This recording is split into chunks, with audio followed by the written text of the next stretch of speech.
Hi, and welcome to Sequential Artifacts, a series about comic book history and culture, profiling comics from my personal collection.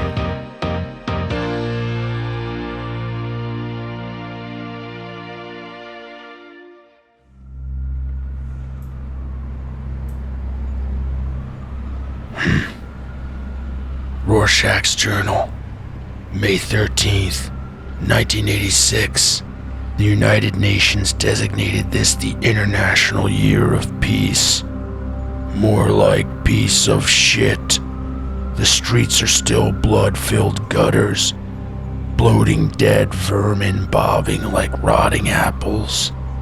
The world still stands on the brink, staring down into bloody hell. Doomsday clock. Tick, tock, tick, tock. Also on this day, May 13th, 1986, the first issue of Watchmen hits newsstands and comic book shops. Comics changed forever. Superheroes changed forever. New heroes created. If that's what you'd call them. The comedian, Dr. Manhattan, me, Rorschach, Night Owl, Silk Spectre, and Ozymandias. Where did we come from? Some twisted magician's imagination? Not likely. We came from those Charlton wannabes. Those second-tier... Cut! My voice is killing me. I can't do this. What do you want to do? This episode is supposed to be about Thunderbolt. What's his place in comics? So I was thinking I could do it as him. All right, come on, let's go. I don't know. I feel stupid. Come on, you look great.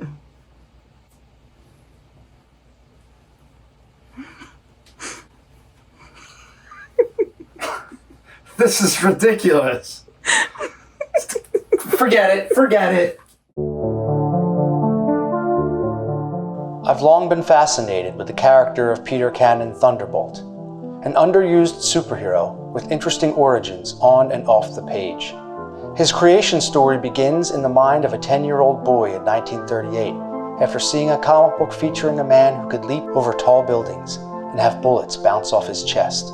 That boy, Pete Morisi, decided right then that he wanted to be part of making such magic.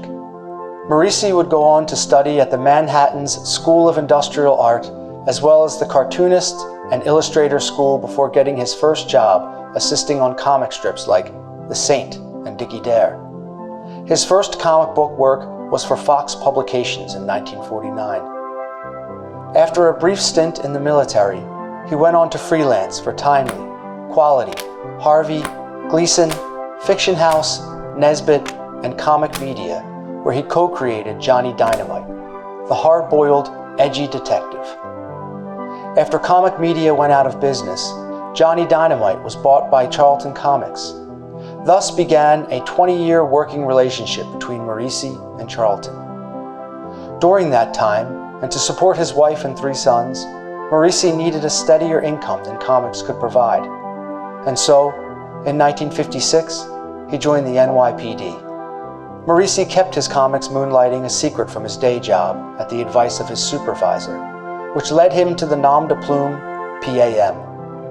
In his secret career for Charlton, Morisi did it all: Western, romance, war, horror, science fiction. But one genre eluded him: superheroes. At one point, he tried to buy the rights to Lev Gleason Publications' Golden Age Daredevil, but alas, that didn't pan out. In 1965, Morisi sat at his drafting table, intent on creating a superhero of his own. Inspired by the look of the Golden Age Daredevil's two-tone costume and the backstory of Bill Everett's Amazing Man, Morisi devised Peter Cannon Thunderbolt. His 1987 DC's Who's Who, number 23 entry says, Peter Cannon, orphaned son of an American medical team, was raised in a Himalayan lamasery where his parents had sacrificed their lives combating the Black Plague. After attaining the highest degree of mental and physical perfection, He was entrusted with the knowledge of the ancient scrolls that bore the secret writings of past generations of wise men. From them, he learned concentration, mind over matter, the art of activating and then harnessing the unused portions of the brain that made seemingly fantastic feats possible. He then returned to America and sought out a new life that required the emergence of Peter Cannon, Thunderbolt. Thunderbolt was introduced as part of Charlton's action hero line, with Blue Beetle, Peacemaker, The Question, Judo Master, and Captain Atom. Stop. You make me sick with your glossy backstory. You think I'm gonna let you hijack this investigation? Wrong. This is a web. Many connections. Blood red yarn on a suspect board. Where does it lead? Nobody knows. Yet, must get to bottom. Find Peter Cannon. Every measly speck. Where is he? Where's he been? Going? Mystery. Rorschach's Journal, January 19th, 2026. New lead. Some punk named Jason. Goes by Archivist Adrift. These soups get cornier every day. From what I hear, delusional. Need confirmation on this amazing man's swipe. Need truth. So, tell me about this amazing man. Who is he? Bill Everett was the creator of Amazing Man. He did the artwork and created the character. And Bill Everett also did popularly Namor, the Submariner, for Marvel Comics. Amazing Man is John Amen. He was in a comic book from 1939 by Centaur Comics. He was an orphan, and he found himself in Tibet, where he was raised by a council of seven monks. And as he grew in stature and in age, he was given great wisdom, great power, great strength. And eventually he was able to given a chemical or a potion that would allow him to turn into like a green mist. But by issue number 11, he was given this kind of He-Man looking chest buckle thing here that allowed him to turn into a green mist without the potion. Eventually, he was given a mission by the Council of Seven to share his strength and powers with the world and to bring good into the world. And so he went back to America, where he was originally from, and basically brought his lessons with him to America to stop crime and that kind of thing. But there was one person on the Council of Seven who was against him, a hooded man called the Great Question, and he constantly acts as his arch nemesis. What do you know about his connection to Peter Cannon, Thunderbolt? He shares a lot of commonalities with Golden Age heroes who has this reputation of being trained by Tibetan monks, but that's a Golden Age trope and a pulp trope even before that. The Shadow was trained by monks. The Green Lama was obviously trained by monks. However, the linchpin to me as I got more into this was this great villain who is part of the council, part of the trainers.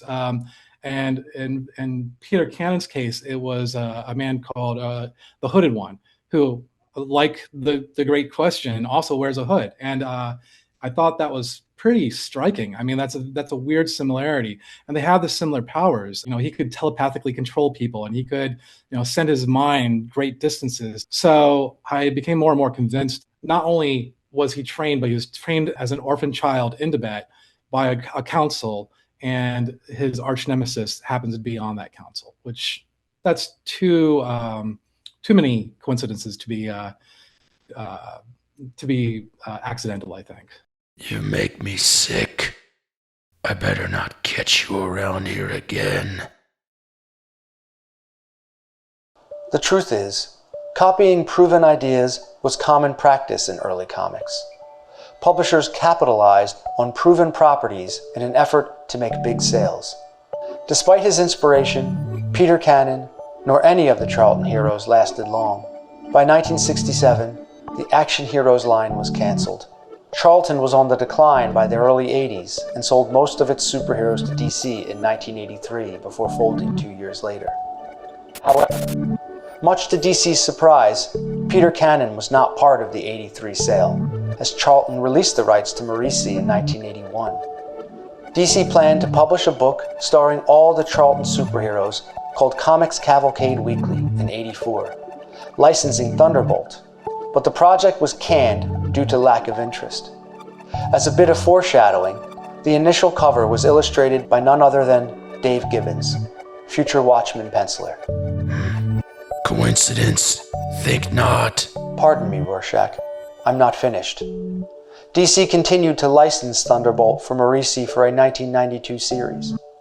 However, it didn't strike a chord with audiences and was canceled after 12 issues. Enough drivel. Trying to get to bottom of this. Rorschach's Journal, August 1983. Scouring every inch of these pulpy propaganda rags. What is this garbage? Sentinels of Justice? Blue Beetle, Captain Atom, Question, Nightshade. But no Thunderbolt. Suspicious, if not lucky. Good thing DC rescued these slugs from a far worse fate in Americomics. Must make accounting. Every crumb. 1966, Judo Master number 90. Cheap attempt to shill Thunderbolt. Who are you kidding? Grown man in his underwear. 1985, DC Spotlight 1. Announcement of both Thunderbolt appearances in DC Challenge, as well as a new maxi series called Watchmen. Laughable. 1985, Crisis on Infinite Earths number 6, 7, 10. This was it. The big push to bring that stinking bog of the DC universe all together. Bring those Earth 4 Charlton rodents into the mainstream. Failed. 1986, DC Challenge number 5. Along with every other whack job and tights in the DC universe, Peter Cannon, issue 5. He and his Watchmen analog Adrian Veidt are both drawn by Dave Gibbons in the same year. Note to self, no fluke. 1986, History of the DC Universe Book 2, Wolfman and Perez trying to straighten out their mess. 1992, Justice Quarterly number 8, and Justice League Europe number 41. Cheap attempts to set up a series that went nowhere. 1994, Justice League Quarterly number 14. The old Charlton gang back together. Thunderbolt, Nightshade, Captain Atom, Blue Beetle, even Judo Master. No Peacemaker, no Question, means no Rorschach. Must be afraid of truth. Typical. 1994. Justice League Task Force numbers 10, 11, 12, 13. Looks like a clown with a ponytail. Humiliating.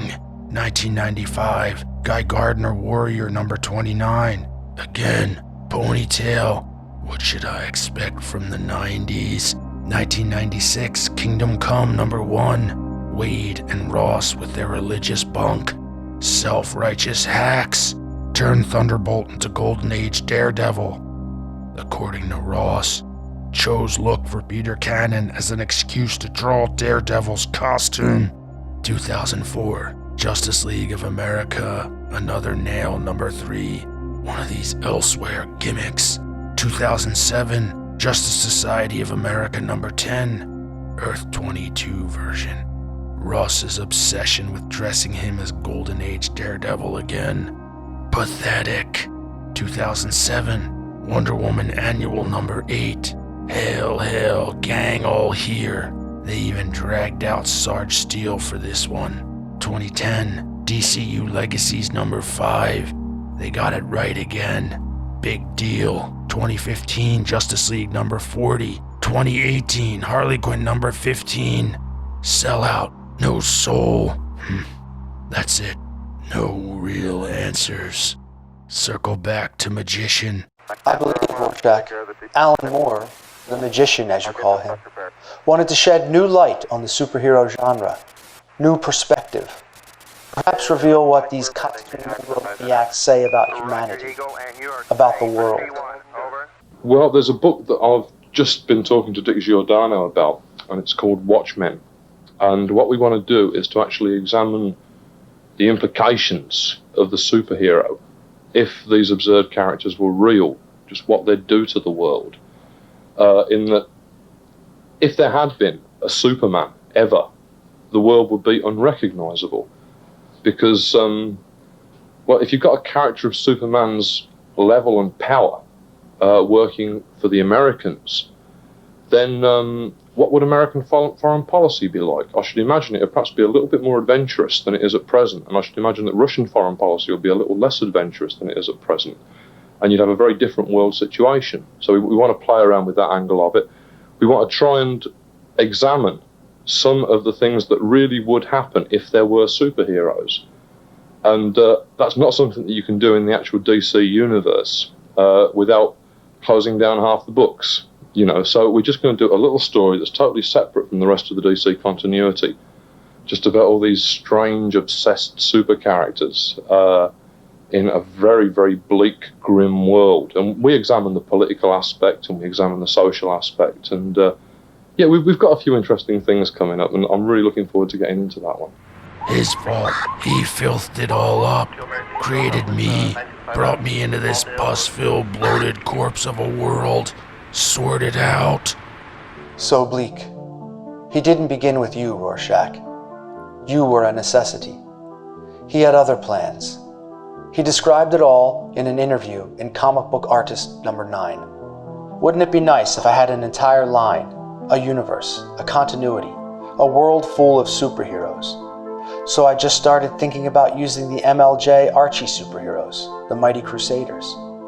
The initial concept would have had the Shield being found dead in the harbor and a murder mystery unfolding.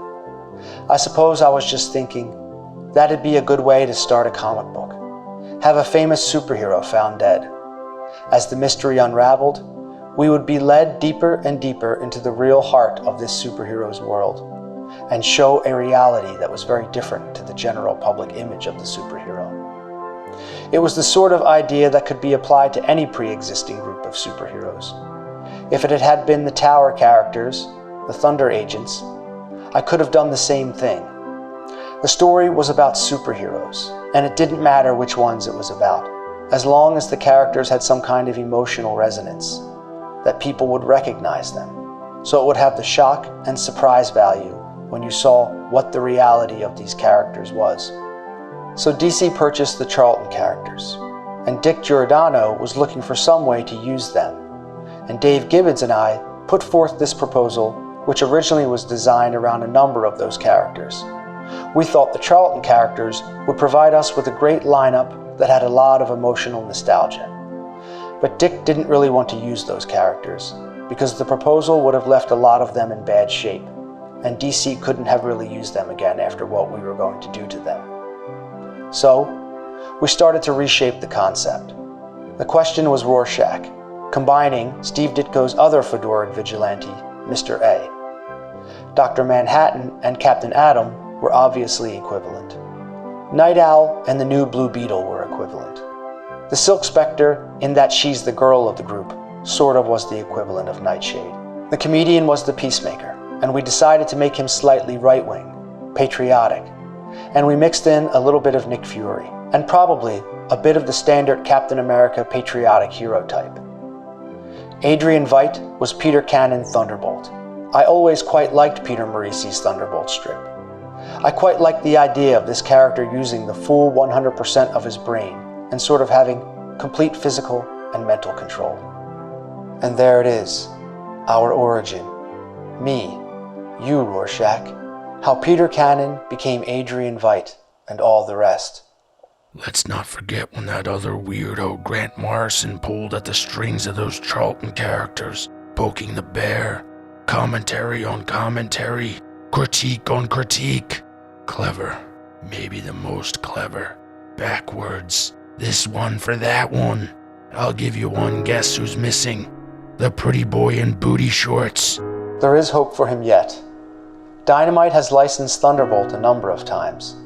First was the 10-issue 2012-2013 series, co-written by Steve Darnell and Alex Ross, with art by Jonathan Lau. This showed that if you give good creators the freedom, Thunderbolt will strike again. He was featured again in 2016 in Cullen Bunn and Eamon Casalo's Masks 2. But the pinnacle of Dynamite's output is the 2019 miniseries written by Kieran Gillen with art by Casper Wingard. This well-known creative team blew Peter Cannon Thunderbolt wide open. In 5 issues, they deconstructed and reconstructed all of Maurici and Alan Moore's architecture, from character analogs to comic book formalism to interrogating the superhero genre once again in the most clever, metafictional way, only rivaled by Morrison's attempt, which, of course, lacked the linchpin of Peter Cannon's presence. This miniseries is nothing short of brilliant. And right now, a new Dynamite series is running by Fred Van Lente and artist Jonathan Lau. While Peter Cannon's future remains a mystery, as I've said before, nothing ends. In the end, Nothing ever ends. nothing ends, Adrian. I understand. Nothing ever ends. Your ass it doesn't. I'll be there, on the lookout, collecting every bit of evidence, every scrap. No deterrence. Every thunderbolt that sounds, I'll be there. No wavering, no compromises. No. Never compromise. Not even in the face of Armageddon. Not even in the face of Armageddon. Compromise.